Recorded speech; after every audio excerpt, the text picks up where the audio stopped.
మూడో విషయం ఏమిటి, చాలా ముఖ్యమైనది. అదేమిటంటే మనము మన ఆత్మని శుద్ధి చేసుకోవాలి. మన మనసులో అనేక రకాల ఆలోచనలు వస్తుంటాయి, చెడు ఆలోచనలు కూడా వస్తుంటాయి. రంజాన్ మాసంలో కేవలము షయాతీన్ అంటే షయాతీన్లో కూడా, శైతానుల్లో కూడా పెద్ద పెద్ద శైతాన్లు మాత్రమే బంధించడం జరుగుతుంది. కానీ మన మనసులో కూడా చెడు ఆలోచనలు వస్తూ ఉంటాయి. చిన్న చిన్న శైతాన్లు ఎవరైతే ఉన్నారో మనల్ని చెడుకి కూడా ప్రేరేపిస్తూ ఉంటారు. అందుకే రంజాన్ మాసం వచ్చి కూడా చుట్టూ కూడా ఒక రకమైన మాహోల్, ఒక రకమైన వాతావరణం ఉంది. ఎక్కడ చూసినా ఉపవాసాలు ఉండేవారు, రోజుదారు కనబడుతుంటారు. ఎక్కడ చూసినా ఖురాన్ తిలావత్ జరుగుతూ ఉంటుంది. ప్రతి చోట కూడా ఇలాంటి వాతావరణం ఉన్నప్పటికీ చాలామంది ఏం చేస్తుంటారు, పాపకార్యాలు చేస్తుంటారు. ఎందుకని పాపకార్యాలు చేస్తుంటారు అంటే వారు తమ ఆత్మని శుద్ధి చేసుకోరు. అల్లాహ్ తఆలా తెలియజేస్తున్నాడు సూర యూసుఫ్ 12వ అధ్యాయం 53వ వాక్యంలో, ఇన్న నఫ్స లఅమ్మారతుం బిస్సూయి, నిశ్చయంగా మనస్సు అయితే చెడుకై పురికొల్పుతుంది. మనస్సు తెలియజేస్తుంటుంది చెడు చెయ్యాలి, చెడు చెయ్యాలి అని. అల్లాహు అక్బర్. ఒక్కసారే కదండి, కాసేపు ఒక 5 నిమిషాలే కదా ఒక వీడియో చూద్దాము, ఒక 5 నిమిషాలే కదా వారి గురించి చెడుగా మాట్లాడదాము, ఆ తర్వాత తోబా చేసుకుందాం, జిక్ర్ చేసుకుందాం. ఇలా మనస్సు చెడుకై ప్రేరేపిస్తుంటుంది. కానీ మనం గుర్తుపెట్టుకోవాలి, ఎట్టి పరిస్థితుల్లో కూడా మనము రంజాన్ మాసంలో మరీ ముఖ్యంగా మన ఆత్మని శుద్ధి చేసుకోవాలి సోదరులారా. ఎందుకని మనం ఒక విషయం ఎప్పుడు గుర్తుపెట్టుకోవాలి, శైతాన్ అనేవాడు మన బహిరంగ శత్రువు. అల్లాహ్ తఆలా తెలియజేస్తున్నాడు, ఇన్న శైతాన లకుం అదువ్వున్ ఫత్తఖిజూహు అదువ్వా, నిశ్చయంగా శైతాను మీ శత్రువు, కాబట్టి మీరు కూడా వాణ్ణి శత్రువుగానే పరిగణించండి. అల్లాహు అక్బర్, సుబ్హానల్లాహ్. ఎంత మంచి విషయం చూడండి. మనం మర్చిపోకూడదు, శైతాను ఎలాగైనా నరకంలోకి వెళ్ళడానికి సిద్ధపడిపోయాడు. అతను వెళ్తూ వెళ్తూ మిమ్మల్ని నన్ను తీసుకువెళ్ళే ప్రయత్నం కూడా చేస్తున్నాడు. మనం పరిశీలన చేసుకోవాలి. బహుశా మనము తెలుసో తెలియకో శైతాను వలలో పడిపోయి నరకానికి వెళ్ళిపోతామా, లేకపోతే మనల్ని మనం ఆత్మశుద్ధి చేసుకొని స్వర్గానికి వెళ్ళే దారిలో ఉన్నామా అని పరిశీలన చేసుకోవాలి సోదరులారా. ఎందుకని అంటే మనం చూస్తుంటాము మనసులో వచ్చేటటువంటి అనేక రకాల ఆలోచనలు మనల్ని చెడుకై ప్రేరేపిస్తూ ఉంటాయి. ఉదాహరణకు చూడండి, ఆదం అలైహిస్సలాం సంగతి మీ అందరికీ తెలిసిందే. ఆదం అలైహిస్సలాంని సృష్టికర్త అయిన అల్లాహ్ తఆలా పుట్టించి స్వర్గంలో ఉంచాడు. శైతాన్ ఏం చేశాడు, ఈ ఒక్క పండు తిను, నువ్వు దైవదూతం అయిపోతావేమో, లేకపోతే ఎన్నటికి మరణం లేని జీవితం వస్తుందేమో అని శైతాను పురిగొల్పాడు. ఆదం అలైహిస్సలాం ఏం చేశారు, ఒక్క పండే కదా ఒక్కసారి చేసి చూద్దాము, ఒక్కసారి చేశారు, అల్లాహకు అవిధేయులైపోయారు. శైతాన్ అలాగే చేశాడు.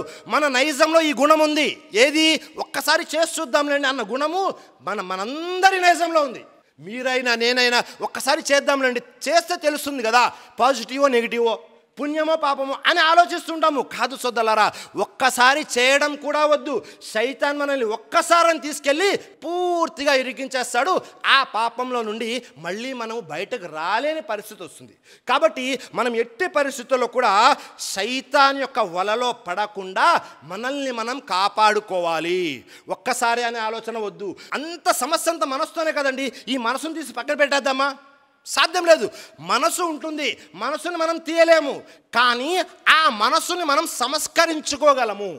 మీరు మనసు చెప్పినట్టు వింటున్నారా, మీరు చెప్పినట్టు మీ మనసు వింటుందా, ఒక్కసారి పరిశీలన చేసుకోండి. ఒకవేళ మనసు మీపై పైచేయి సాధిస్తే మీరు మార్గభ్రష్టంలో ఉన్నట్లు, ఒకవేళ మీ మనసుపై మీరు పైచేయి సాధిస్తే మీరు సన్మార్గంలో ఉన్నట్లు. ఎందుకని అల్లాహ్ తఆలా తెలియజేస్తున్నాడు, ఇన్న లిల్ ముత్తకీన మఫాజా, నిశ్చయంగా దైవభీతి పరులు సాఫల్య భాగ్యం పొందుతారు. ఎవరిలో అయితే భక్తి ఉందో, దైవభీతి ఉందో, తక్కువ ఉందో వాళ్ళు మాత్రమే సాఫల్యం పొందుతారు అని అల్లాహ్ తఆలా తెలియజేశాడు. మరి మనలో తక్కువ ఎలా వస్తుంది, మన మనసును మనం ఎలా మార్చుకోగలము, దాని గురించి కూడా అల్లాహ్ తఆలా తెలియజేస్తున్నాడు. 2వ అధ్యాయం సూర బఖరా 183వ వాక్యంలో, యా అయ్యుహల్లజీన ఆమను కుతిబ అలైకుముస్ సియామ్ కమా కుతిబ అలల్లజీన మిన్ కబ్లికుం లఅల్లకుం తత్తకూన్. అర్థమేమిటి, ఓ విశ్వసించిన ప్రజలారా, ఉపవాసాలు ఉండడము మీపై విధిగా చేయబడింది, ఎలాగైతే మీకు పూర్వం వారిపై విధిగా చేయబడిందో. దీనివల్ల ఏమవుతుంది, మీలో భయభక్తులు జనిస్తాయి.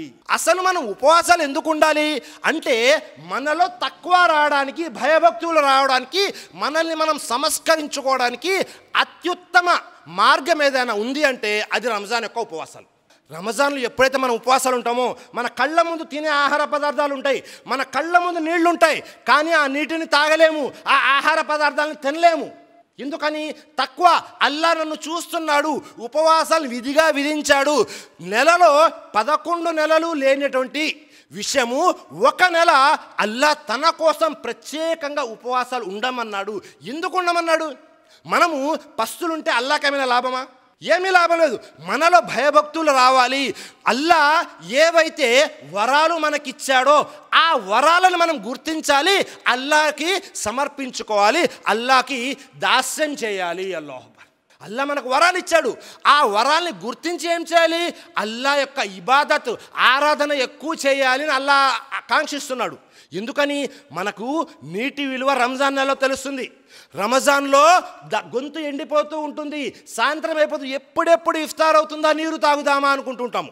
ఒక్కసారి ఊహించండి, ఒకవేళ అల్లాహ్ యొక్క అతిపెద్ద వరం ఈ నీరు అనేది లేదనుకోండి, మీ జీవనం నా జీవనం సాధ్యమే కాదు. నీటికి బదులు పెట్రోల్ తాగలమా? నీటికి బదులు కిరోసిన్ తాగలమా? తాగలేము. అంటే అల్లా ఏవైతే వరాలు మనకిచ్చాడో ఆ వరాల్ని గుర్తించే అత్యుత్తమ మార్గం ఏమిటి అంటే అల్లాహ్ అక్బర్, రంజాన్లో ఉపవాసాలు. ఈ ఉపవాసాలు ఉండడం వల్ల ఏమవుతుంది? మనలో తక్కువ పెరుగుతుంది సోదరులారా.